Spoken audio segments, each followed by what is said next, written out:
Cette semaine était une semaine très importante pour l'Égypte sur le niveau international. La participation, la présence de l'Égypte a été sollicitée pour plusieurs événements importants autour du monde.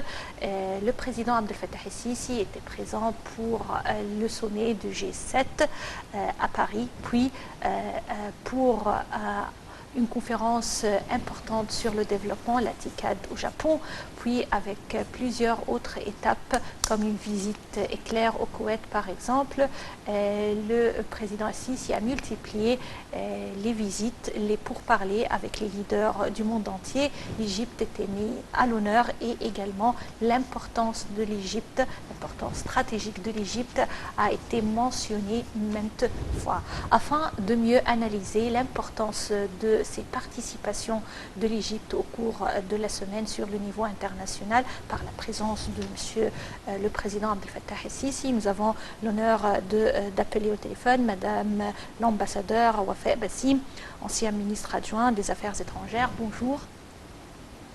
Bonjour.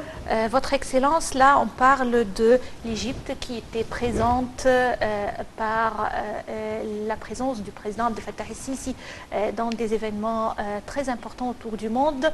La présence de l'Égypte était sollicitée non seulement, ou du président Abdel Fattah el-Sisi était sollicité non seulement comme président de l'Égypte, mais également comme président de l'Union africaine pour l'année 2019. Selon vous, qu'est-ce que l'Égypte a accompli au cours de ses visites, non seulement pour l'Égypte, mais pour le continent africain en général?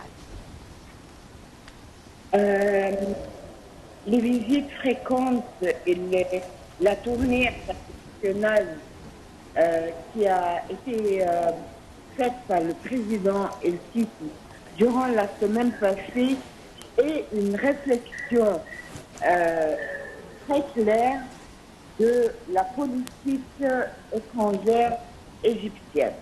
Oui. La politique étrangère égyptienne vise à avoir un impact positif sur tous les plans, que ce soit le plan régional, que ce soit le plan international, que ce soit sur les volets politiques, les volets économiques, les volets de développement.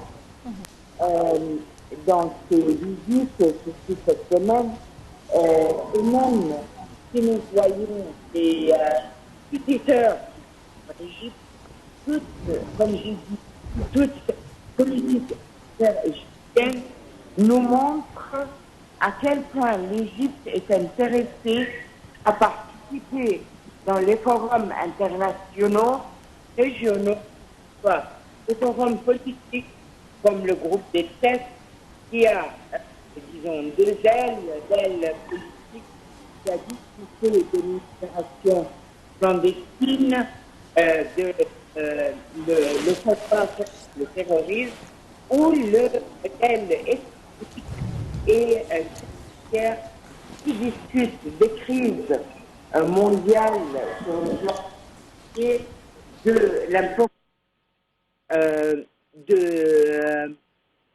d'approcher les continents promettants comme l'Afrique pour l'investissement, pour